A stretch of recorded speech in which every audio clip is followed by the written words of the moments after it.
मिथिला विकास प्रतिष्ठान के द्वारा जो शंखनाद हुआ था मिथिला भवन का, सपना साकार होने वाला है 11 जून को। तो अमोद जी से मैं ये पूछना चाहता हूँ कि हकार तो दे दी, लेकिन लोग वहाँ का व्यवस्था की किया है, लोग जो है किस स्थान पे पहुँचेंगे और वो जमीन कहाँ पे है, इसके विषय में भी जरा अपने समाज को बताएं कि हमारे समाज जो अभी गुमराह है वो दुरुस्त हो जाए कि नहीं। बात सत्य है कि अब मिथिला भवन बनेगा ही।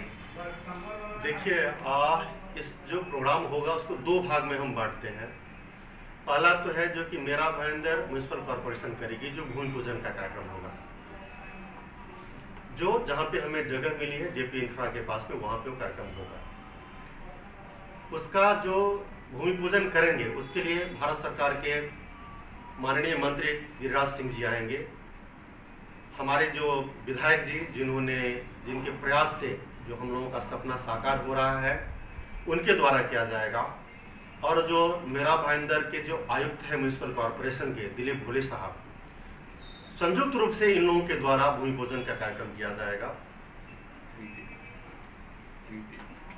और वहाँ पे हमारे सांसद महोदय भी आएंगे और कुछ लोग हैं जिसका कन्फर्मेशन के लिए हम वेट कर रहे हैं। जो मुझे लगता है कि उस दिन ऐसा होगा कि पूर्ण रूप से मिथिला का माहौल वहाँ पे मिलेगा। जो लोग आएंगे उनकी बहुत आनंद और खुशी का क्षण आएगा। अभी सुप्रसिद्ध गायिका मिथिला की ही नहीं पूरे वर्ल्ड में जो मशहूर है, एक मिथिला की बेटी मैथिली ठाकुर हम लोगों के बीच में अपना प्रस्तुति देने के लिए दोनों भाइयों के साथ में ऋषभ और अयाची, वो दोनों भी आएंगे। एक सुंदर सा एक उत्सव, एक जो भूमि पूजनोत्सव होगा और जो लोग आएंगे आनंदित होंगे। मैं ऐसा आग्रह करता हूँ समस्त मैथिल समाज से कि आप आएँ, ये भवन आपका है, आप सबों का है, हम सब मिलकर उसका उपयोग करेंगे। छोटा कार्यक्रम हो बड़ा कार्यक्रम हो साथ साथ करेंगे। और यह जो मिथिला भवन है वो हमारे शान, स्वाभिमान और गौरव का प्रतीक होगा। और हम बार बार बधाई देते हैं, धन्यवाद देते हैं, अभिनंदन करते हैं हमारे माननीय विधायक प्रताप सरनायक जी का, जो विजनरी लीडर हैं हमारे क्षेत्र के।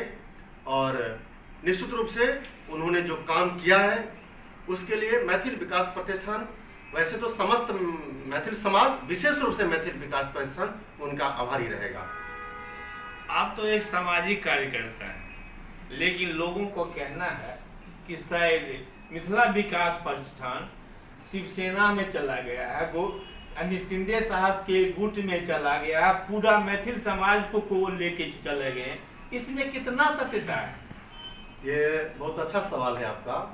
समाजदूत के माध्यम से पूरे समाज को ये बात मैं बताना चाहता हूँ, शायद हिंदुस्तान में मैथिल विकास प्रतिष्ठान ही ऐसी संस्था होगी जिसका कोई भी व्यक्ति किसी भी राजनीतिक पार्टी में नहीं जुड़ा हुआ है। और आपको सुन के बड़ी हैरानी होगी कि मैथिल विकास प्रतिष्ठान का एक भी सदस्य शिवसेना का सदस्य नहीं है, न पदाधिकारी है। और मैं निश्चित रूप से इस बात के और बार बार मैं बधाई देता हूं प्रताप सरनायक जी को। उन्होंने एक बार भी नहीं कहा कि मैं आपके समाज को मिथिला भवन दे रहा हूं, आप हमारे पार्टी से जुड़िए। ये दूरदर्शी नेता है, उनका काम तो उन्होंने कर दिया, अभी समाज का काम है। लेकिन मैं ऑन द रिकॉर्ड बोल रहा हूं, एक भी सदस्य शिवसेना का सदस्य नहीं है, न तो शिवसेना के पदाधिकारी हैं। इसीलिए समाज के लोगों को हम लोग तो ओपन हैं। सोशल मीडिया के जमाने में किसी से कुछ छुपता है? घर में कोई भी कुछ बातें करे, कुछ भी बोल ले, हकीकत सबके सामने में है। मैं बताता हूं, जब 6 साल पहले ये संस्था अलग हुई, सब लोग बड़े, अमोद झा तो नेता बनने के लिए ही पार्टी से अलग हुआ। आज 7 साल हो गए उसको, सबके सामने में है। इसलिए सब समझते हैं इस बात। अभी वो लोग भी समझते हैं, जो जिनके मन में शंकाएं थी, वो सच्चाई तो सामने में आती है। इसलिए ऐसी कुछ ही बातें नहीं है। लेकिन निश्चित रूप से हमारा धर्म बनता है, यदि हमारे लिए कोई कुछ करते हैं तो हमें भी उनके लिए कुछ करना चाहिए। ये सिर्फ मैथिल विकास प्रतिष्ठान हमारे समाज के लोगों को सोचना चाहिए। देखे कि आज तक मिथिला में बहुत संस्था बना, और संस्था बनने के बाद जो कि मैंने प्रश्न अमोद झा जी से किया हूँ, क्या आपने नेता बनने के लिए कर रहे हैं, जो कि प्रश्न इन पे उठा भी था, और मैं भी इन्हें कई बार इस बात को पूछा भी था कि अमोद जी क्या नेता बनेंगे? अगर नेता बनेंगे तो फिर समाज की अधोगति होगा। कारण कि आज तक मुंबई में 84 से मैं भी हूँ, मिथिला मंडल से लेकर के मैथिली मित्र मंडल और जितना संस्था है, कम से कम मुंबई के अंदर में समन्वय समिति तक को भी जानता हूँ और हर पदाधिकारी को जानता हूँ, लेकिन एक अभी तक मिथिला विकास प्रतिष्ठान ही ऐसा संस्था है कि किसी पार्टी को झंडा नहीं उठाया है। और हमें विश्वास है कि मिथिला विकास प्रतिष्ठान ने जो आज मुकाम अपने मेहनत के बल से हासिल किया है, अगर इसी तरह हमारा मैथिल समाज अपने आप को समझ ले तो किसी नेता के पास जाने की जरूरत नहीं होगा, नेता मिथिला वासी के पास आता। अगर आज जो हमारे जितने संस्था है सब कहाँ है? चंदा लिए, विद्यापति समारोह किए, जानकी नवमी मनाए, आज सब किए, लेकिन कहीं ना कहीं अमोद जी के अंदर में ये क्षोभ था। कारण इसे इन्हें बोला गया जाता कि अमोद जी नेता बनना चाहते, इसलिए मैंने इस प्रश्न को अपने संभव दूत के माध्यम से पूछा हूं। कारण कि मैं सच अगर बोलना गुनाह है तो मैं बार बार यह गुनाह करूंगा और संभव दूत करते रहेगा। संभव दूत को भले पीछे कोई साथ दे या न दे। अमोद जी, 11 तारीख को आप पुनः क्या बोलना चाहते हैं अपने समाज से? हम समस्त समाज से अनुरोध करते हैं कि आप सब आइए, यह आपका भवन है, हम आपके हैं, आप हमारे हैं, हम मिथिला समाज एक है। यह एक अपॉर्चुनिटी है हम लोगों के लिए, जो एकजुटता के संग में हम आएंगे तो निश्चित रूप से हम नेता बने न बने, नेता क्यों बनते हैं लोग? आपके समाज का काम हो। मैं आपके माध्यम से समाज को बताना चाहता हूँ कि मैं जहाँ का रहने वाला हूँ वहाँ पे मैं कोई नेता नहीं हूँ, लेकिन मैं बहुत ही सौभाग्यशाली हूँ। जिस नेता को मैं जो कुछ बोलता हूँ, नेता हमारे लिए काम करते हैं। यहाँ पे मैंने प्रताप सरनाईक साहब को कहा, उन्होंने किया। नेता क्यों बने? आप समाज कल्याण के लिए बनना चाहते हैं ना, तो समाज कल्याण हो रहा है। और निश्चित रूप से आपके मन में यदि भावनाएं हो तो काम होता है, कोई न कोई करते हैं। सच्चे मन से रहेंगे, सारा काम होगा। हम सारे मिथिलावासी से आग्रह करते हैं कि आप आइए और उसमें आप सहभागी बनिए, आप आयोजक बनिए। अमोद झा क्यों आयोजक बनेगा? आप क्यों नहीं बनेंगे? मैथिल विकास प्रतिष्ठान क्यों आयोजक? सारी संस्थाएं क्यों नहीं आयोजक बनेंगी? आप आइए, आपका स्वागत है। तो इस कार्यक्रम में मुंबई में जितना संस्था है उसको आपने आमंत्रण पत्र भेजे हैं कि भेजने वाले हैं? देखिए, इस समय बहुत कम मिला है। हम चाहेंगे इसी आपके माध्यम से उन सारे संस्थाओं को, सारे पदाधिकारियों को, सारे समाज के लोगों से मैं अपील करता हूं, आह्वान करता हूं कि आप मेरा व्यक्तिगत इनविटेशन समझिए। आप सभी लोग आइए। किसी कारणवश यदि इनविटेशन नहीं पहुंचा, फिर भी आप इसी को इनविटेशन समझिए, आप आइए, आपका स्वागत है।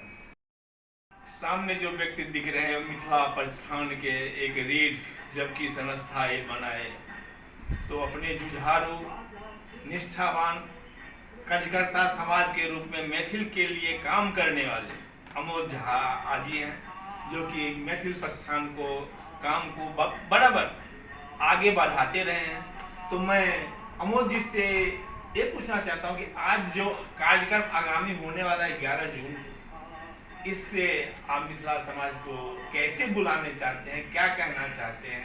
और इसके पहले जो आप लिए थे संगनाद का कार्यक्रम, तो सोशल मीडिया पे आपको ट्रोल किया गया था, इस विषय में क्या कहना चाहते हैं? और अभी आप उन व्यक्ति को कैसे बुलाना चाहते हैं? सबसे पहले तो हमारे समस्त मिथिलावासी को मैं अभिनंदन करता हूं और उनको मैं धन्यवाद देता हूं कि यह जो इतना बड़ा कार्य जो होने जा रहा है मैथिल लोगों के लिए, ये कोई साधारण काम नहीं था। और शुरू से ही ऐसी चर्चाएं रहती हैं कि मैथिल का संगठन नहीं चलता है, मैथिल लोग एक साथ में नहीं रहते हैं, तो बहुत सारे चीज़ों को हमने मिथ्या साबित किया है, और ये बहुत ही हम सौभाग्यशाली हैं कि हमारे साथ में डॉक्टर मोहन झा जैसा व्यक्तित्व के लोग साथ में आए, पंडित गौरीकांत झा जी आए और भवेश बाबू आए। ऐसे बहुत सारे लोग हैं, और ऐसे लोग हैं जो आज तक शायद आपको भी नहीं पता होगा, जैसे प्रकाश चौधरी जी हुए। बहुत सारे ऐसे लोग हैं जो, ये तो 4-5 आदमी का, सतीश जी हैं। अभी सतीश जी बहुत अच्छा काम उन्होंने किया है। तो ये टीम वर्क है, और जहाँ पर टीम वर्क होती है, डिसिप्लिन होती है, सबके मन में एक भावनाएं होती है और सब निस्वार्थ भाव से काम करते हैं, किसी के मन में कोई छल कपट नहीं होता है। जो क्या बोलते हैं हमारे बारे में, हम लोग उसके बारे में कभी सोचा ही नहीं। शायद वो जो कुछ बोले होंगे वही सुने होंगे। हमारी जो लक्ष्य थी, जो हम एक मिथिला भवन बनाएंगे, उसका हमारा तो फोकस उसी के ऊपर था। बाकी कौन क्या हमारे बारे में समझते हैं, बोलते हैं, हमें उससे कुछ लेना देना नहीं है।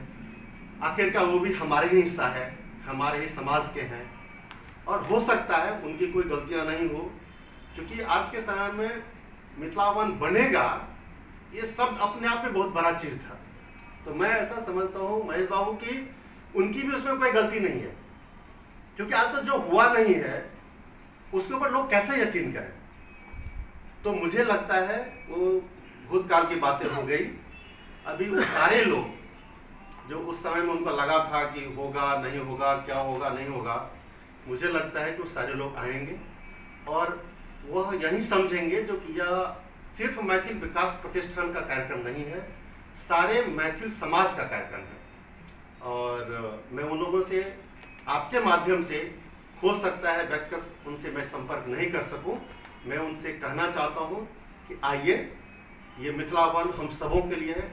आपने भी कभी सपना देखा था, हम उससे पहले भी किसी ने सपना देखा था, और हम लोग सौभाग्यशाली हैं जो इतने सालों से जो सामाजिक जीवन में थे, जो नहीं कर पाए। मैं इसलिए नहीं बोलता हम लोग कर पाए, ऐसी बात नहीं है, शायद हमारे थ्रू ही होना था। मैं ऐसा मानता हूँ कि माँ जानकी का आशीर्वाद हम लोगों को मिला था कि हमारे थ्रू ही होगा, लेकिन सहयोग सबका है। कोई मैथिल विकास प्रतिष्ठान कुछ कर लिया, बहुत बड़ा काम कर लिया, ऐसी बातें नहीं है। ये समाज के लिए है, इसका उपयोग समाज करेंगे। और मैं निश्चित रूप से उनसे आह्वान करता हूं कि आप लोग आइए, आपको कहीं भी नहीं लगेगा, हमारे मन में किसी के प्रति कोई भावना नहीं है। सारे हम तो स्पष्ट बोलते हैं, हमारे हैं वो। प्रेम की भावना है या द्वेष की भावना नहीं है? मैं तो द्वेष किसी से करता ही नहीं हूँ। मैं किसी से द्वेष नहीं करता हूँ, और मैं सभी से प्रेम करता हूँ। मेरा कोई दुश्मन दुनिया में है ही नहीं। और ये तो सामाजिक कार्य है, इसमें कहाँ से वो बातें आती है? वो तो सब लोग, नाम ही आपका अमोद है ना। सब आएंगे, मैं आपको विश्वास दिलाता हूँ कि वो सारे लोग आएंगे। आप वहाँ पे देखेंगे जिन्होंने लास्ट टाइम उनको संदेह था, वो संदेह दूर हो गए, सारे लोग आएंगे। धन्यवाद। देखे अमोद जी, हमारे जितने कटाक्ष प्रश्न था, हर प्रश्न को बखूबी से जवाब दिए और अपना मैथिल के प्रति समर्पित है। धन्यवाद। फिर मिलेंगे किसी और न्यूज के साथ।